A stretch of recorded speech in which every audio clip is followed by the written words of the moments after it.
Welcome to the Rochester, New Hampshire History Podcast, a monthly show that will shine a light on a piece of history that has been all but forgotten.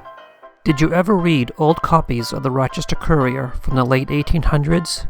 As expected, you would see lots of stories about local and national news. However, some of the advertising in that newspaper could not be described as truthful. Back then, there were outlandish advertisements with appealing visuals and slogans to grab your attention. Many of these advertisements were outright lies with fantastic claims. I thought it would be fun to show some of these weird and wild advertisements from local newspapers from around the turn of the century. Sasparilla is a drink similar to ginger ale and was frequently advertised to have super medicinal qualities. The makers of Allen's Sasparilla claim thousands have been saved from disease and death, guaranteed to cure diseases of the blood, stomach, kidneys, and liver. Dana's Sasparilla also guaranteed to cure disease. They don't specify what disease, just that their product absolutely cured disease. Not to be outdone, Hood's Sasparilla claimed to be the greatest blood purifier of all time.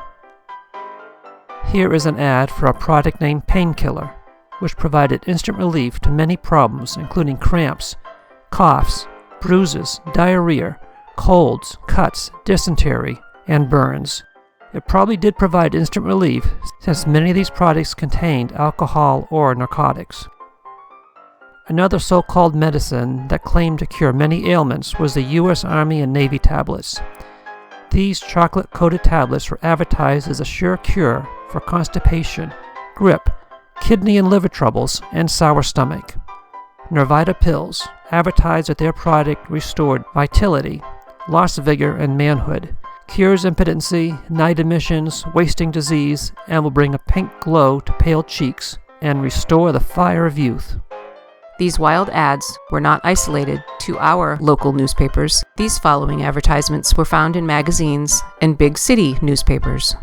Skin-tortured babies seems like a title for a horror movie, but it was actually part of an ad for Cuticura Soap. The soap claims to be the purest, sweetest, most speedy, and economical treatment for torturing, disfiguring, itching, burning, bleeding, scaly, crusted, and pimply skin, sure to succeed when all the other remedies fail.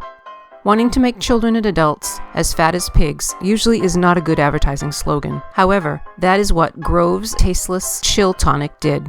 While claiming to want to fatten up society, this tonic was actually real medicine since it contained quinine, which was a remedy for malaria. If you did become fat as a pig when drinking Grove's tasteless chill tonic, you could use Laparl obesity soap to lose those extra pounds. They claim one could lose weight without exercising or dieting, as the soap reduces flesh by normal washing. A woman's face is her fortune was the advertising line for Dr. Sim's arsenic wafers, guaranteed to remove all blotches, moles, pimples, and freckles. Today, arsenic is considered a very toxic substance, but back then, arsenic was considered a medicinal product.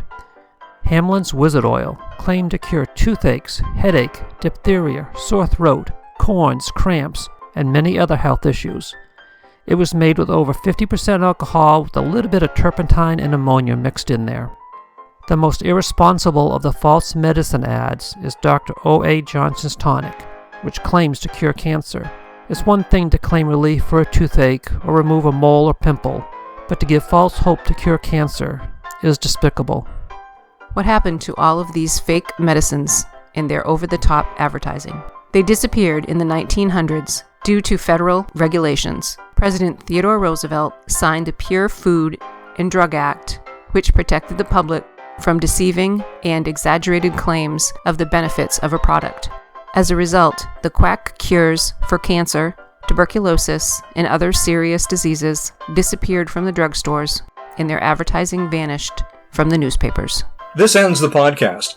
If you have any questions or comments, please email bobgriffinpodcast@gmail.com and come back next month for another episode of Rochester, New Hampshire History.